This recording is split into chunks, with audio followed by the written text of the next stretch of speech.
My name is Terry Irwin, and I'm the head of the School of Design at Carnegie Mellon University, which is in Pittsburgh, Pennsylvania, in the United States. Well, I think it's important to be here because you have brought together a group of some of the most influential leading design programs in the entire world. And it's very rare to have such an international group of design leaders in one place at one time. So that right there is unusual. But to have everyone show up because they agree that the UN sustainability goals are important to consider using in curricula and research strands, that's a big step. I mean, I think all of us probably believe that design and designers have a key role to play in addressing some of the major problems of the 21st century. And I think we all believe that these goals can become a framework for helping to address these problems.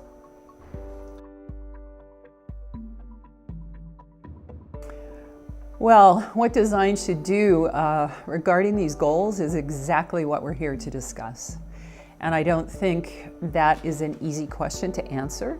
I think there's complete agreement that we should do something, but when you get this many people in a room together coming from this many different cultures and even design perspectives, that produces a very rich conversation. So you are talking to me in the midst of that debate. We've been batting around ideas all day, and some of the things that have been discussed are the possibility of collaboration on projects between all the members of the community, or this new community that is forming. Things like integrating it into curricula. Can it become the subject of elective courses? Can we go back and look at the many, many projects that have been done among us collectively and begin to attach the goals to projects that have already been done? So we suspect that would be a really good way to get the word out, because of course what this group has the potential to do is exert influence on all of the hundreds and maybe even thousands of other design programs that are in the world. So we are a leverage point for change, and I think we all realize that.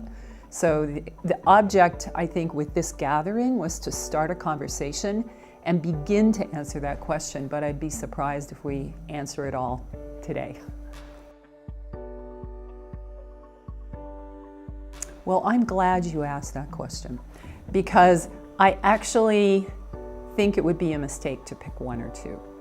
And we were just talking about this. I see those goals as a system. It's actually an approach to looking at systems level change. And systems have various interconnected and interdependent problems, and all of those are interconnected and interdependent. So if you set out to address any one of those goals, you're going to, by default, address many others. So I think it's really important not to continue one of the problematic paradigms of the 20th century, which was the fragmentation of knowledge, and we siloed all of our disciplines on university campuses. So to me, those all have to be looked at in a very holistic way. Now, the window into solving a problem might be through water, or it might be through gender equity. But once you go through that window, you're going to touch many, many more of those goals. So I believe that we have to carry that metaphor with us all the time so that you're looking at those within a more holistic paradigm.